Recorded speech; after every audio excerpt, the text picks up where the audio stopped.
ang mga nakalusot para naman sa semi-final round. Pag-aralan nating lahat. Unahin natin sa laban nila Abdusattorov at Magnus Carlsen. Game number 2, nag-knight B3, F6. Ayan, at makipansin po ang kombinasyon ng randomized pieces.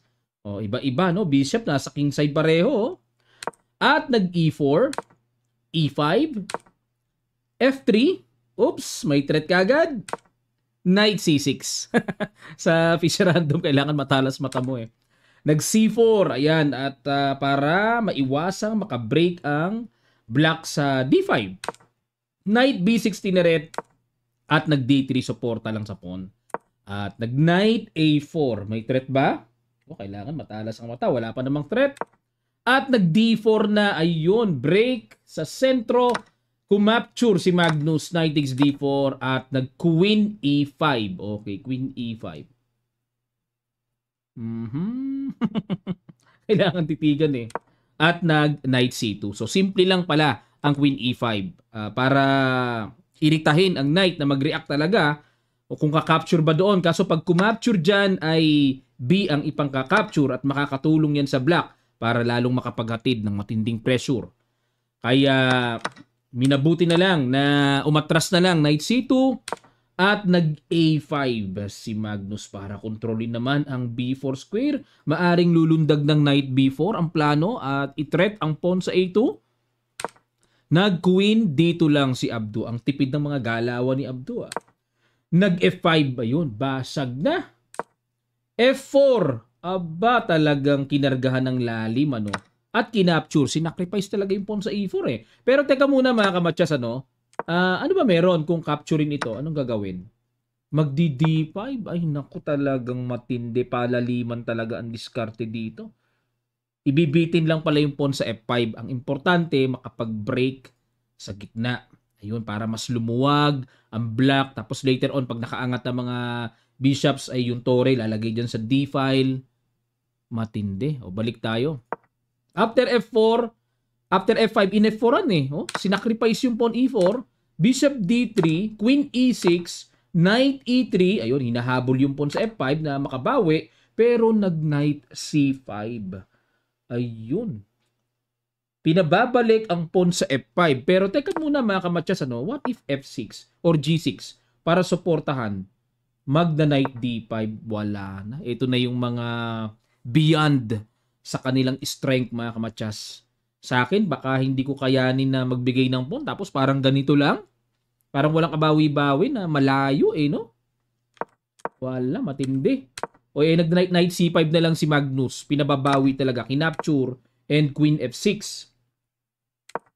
Bishop F2. Bishop E6 hamon. Umatras lang. Queen takes F4. Okay. Sacrifice uli ng isang pawn. Nag-Bishop G3. Pero sadya po yun, ano, dahil, ayan naman, ito medyo abot-abot natin. Pag Bishop G3, ang gusto mangyari kasi ni Abdu, bigay siya ng bigay ng pawn, pero yung mga pyesa niya, maging power ang mga pwestuhan. Maging aktibong lubos. Queen F7, yun, nag-castling queen side. Grabe yung castling, ano. Teka muna. Ang cute eh, oh. Ayun. At nag-castling queen side din. Rook F1. Knight takes na, queen takes, iwas ang reyna, hamon queen to queen, at tinanggap, naalala ko na to, ito yung kagabi na pinapanood ko sa live. Oo. Ayun, nag-sacrifice, nag-exchange dito, kumbaga parang sakripisyo ni Magnus na magkaroon siya ng double pawn, pero ang kapalit naman nun ay yung activity ng tore. Knight D5, okay, pinalakas na yung knight at tiniret yung pawn C7, nag-D6 lang, sinangga, at tiniret ang bishop. Tinakpan, ito yung malupites mga kamatsas na tinititigan ko kagabi. Ang tira kasi ng computer engine is Knight E5. Sabi ko sa isip ko, makita kaya ni Magnus yung Knight E5 na yan. Eh, ang ganda ng evaluation bar eh, oh. Ginawa ni Magnus. Matindi talaga tong si Magnus. Mala engine talaga. Ito pa, malupit. Pagka-capture sa Knight, yung sequence na kakapturein muna yung Knight sa D5. Hindi man lang nabuhulang isip, ano? Galing. O, kinapture-capture na aninag din yung ganitong view na ang ganda sa black eh. Oh. Napaka-aktibo ng tore, isolated yung pawn sa D5, isolated yung G2. Galing. Knight E3. Suporta, Bishop C5. So, simple lang ang threat. I-eliminate ang knight para bumagsak ang G2 or ang D5. Nag-Rook F7. Ayun, kumounter na as much as possible sa G7. At nag-Rook H5. Accurate pa rin ba yung Rook? Accurate pa rin yung Rook H5. The best, hindi pwedeng capturein kasi kakapture muna sa knight with check, may tempo pa eh. Kaya obligado umiwas talaga. Saka tinagpas na yung knight, capture, takes, check, obligado iharang ang tore, mamamatsyas. Kasi pag nag-king B1, may rook D1, matsyas eh. At kinapture-capture, ayun, sinimplihan na lang po sa ganitong klaseng rook and pawn ending na sinuportahan.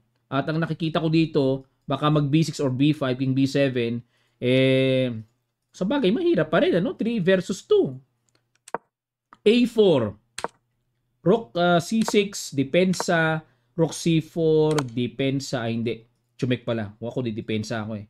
Ay, oo, may timing, rook G4 nga pala. Okay, at ganito na lang ginawa ni Abdu. Ayun, nakipagsabayan na lang siya. Pero ang problem dito sa ganitong rook and pawn ending, ang lamang ni Magnus, yung ganitong klaseng 3 versus 1, may potential makapag-produce ng connected pass pawns. Lalim ni Magnus sa endgame. Samantalang ito, magkahiwalay. G4, king D7, king D3, at nag-rook F4, king E3, lipat ulit. Ayun, depensa. At inatake ang A-pawn, nag-A4, G5, C6, okay, at naging D6. So anytime naman, relax si Magnus kasi meron siyang pang rook behind ng pass pawn. At nag-G7, behind na, rook A7, and king C5.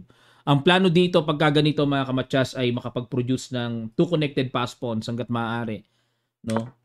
Rook F7, check, king C2, check ulit, ayun. So, yun ang sisikapin dito ng black. Makapag-produce ng connected pass pawns. Kinapture na capture, yun nga lang. Paano makakapag-produce? Ganito naging sitwasyon, check dito, capture, and king B3. At dito po, nag-resign si Abdu Satorov. Same position, white dito si Nakamura kay Sindarov ng Uzbekistan. Nag-F4, parang bird's opening ng chess. Knight C6, E4, at nag-E5. Break kagad si Sindarov, kinapture ni Naka. Queen takes. Parang nakapattern sa isip ko yung Knight F3 kagad. May tempo threat no? Kaso hindi ganun eh. Knight C3, Bishop B4, develop, Knight F2, ayan, magda-Knight D3, at kinapture na yung Knight. Ang aga nun Capture, and the Rook E8, threat sa pawn, G3 lang, Knight G6, labas ang Knight, okay, develop, extra support sa E4, at nag-Queen E7. Saan pupunta yan? O maaaring yung Knight mamaya ilalagay dyan. At nag-Knight D3, F6 muna at para makahinga na ang light square bishop at nag-A4. Ayan, para mag-A5, space. At nag-castling queenside. Okay, again, ulitin po natin. Itatouch ko yan dyan, castling queenside. At nag-Queen F1. Saan pupunta to? Queen F1. Bishop C4, agad na inihinto ang plano. Kasi ang nakikita ko dito sa Queen F1, may Knight C5. Tapos dediretso ng atake doon sa B5. Ang ganda ng planong atake ni Nake pero naamoy kagad ng binatilyong si Sindarov. Nag-Bishop C4 at nag-B3. Kinapture na ang Knight. Ayun. So dito lumalabas, Bishop pair versus Ioka Babs. Sino mas malakas? Depende sa position. Close pa kaya medyo okay pa yung Knight dyan. Queen E6, tineret ang pawn sa B3. Naging B2 inangatan. Knight A5, tineret ulit. At nag-Rook A3. Grabe, Tore. Kakaiba, no? Tiyaga muna pang depensa. At nag-Knight E5. Okay, centralized the Knight na. At nag-King C2. Okay, extra support din sa pawn. King B8, prophylactic lang din at baka mamaya tamaan yung A7. At nag-D4 na. Ang ganda kasi ng sentro ni Naka dito. Knight F7 at nag-D5. Queen E7, kailangan malinaw ang mata, baba. Knight E5, bumalik ang Knight. Malakas yung Knight. Pero dito po kitang-kita ang pagka-decisive advantage ni Nakamuring. Tingnan nyo po mga kamatsas, grabe.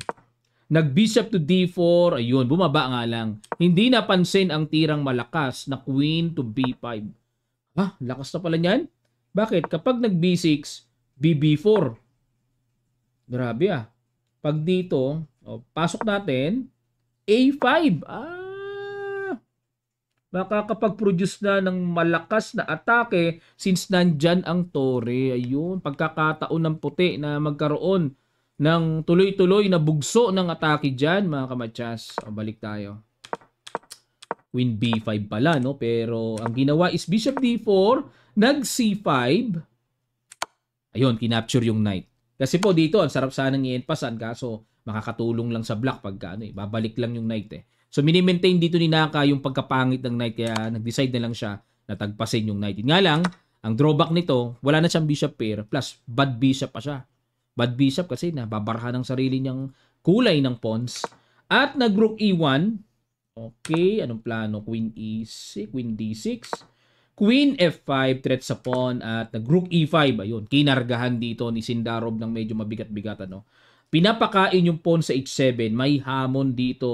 Hindi na sindak si Naka. Tinagpas talaga yung pawn sa h7. Ngunit, kitang-kita po sa evaluation bar, mukhang in-underestimate niya ang nakita ni Sindarov na malakas. Okay, pakiguess nyo po.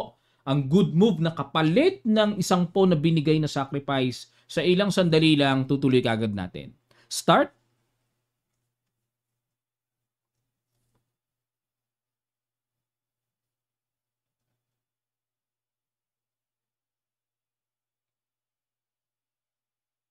Maraming salamat po mga kamatsas. Congrats sa nakakita. Queen to b6. Threat lang pala dyan.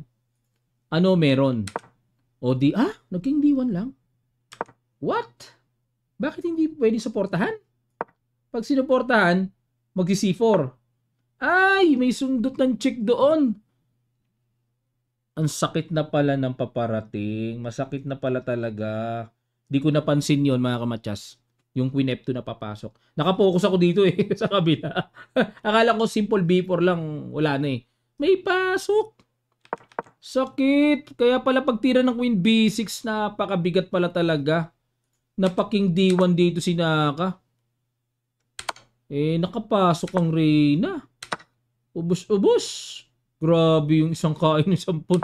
Grabe yung pain yun. Ang lalim pala pero malinaw sa block. Knight B3, nagkapasok-pasok yung mga pyesa, Ayun. Saan pupunta to? Okay. Suporta muna sa pawn G7. At the same time ay para maihiwalay muna yung Reyna sa bakbakan. Nag-E5 na. Ayun. Para talagang secure ni Naka na makakabalik siya anytime. So may diagonal na nag-open. Pero kinapture lang. Takes. And Queen takes G7.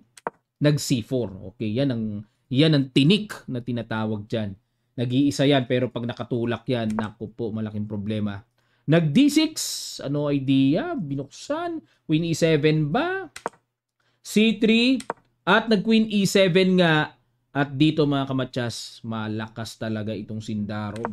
Rook E8, good move. Lakas. Hindi pwedeng capturein yung D7 para may threatening matsas dahil mauunahan. Sa Queen E2 ay laglagan tore. Fatal agad.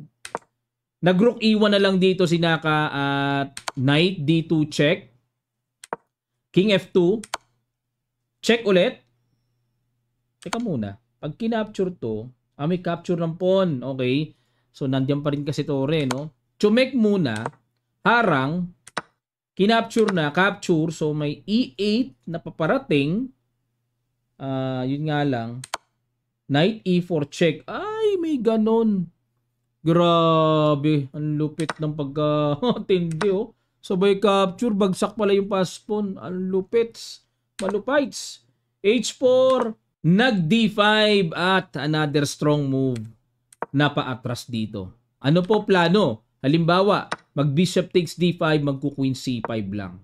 Ipipin yung tore, nakatreat ang bishop, and ready to push C2. Makukuha pa yung bishop ng malaon. Bishop E4, C2 ka. Ipapalit na yan, obligado. Kaya dito, nag-bishop C2 lang at nag-queen C5.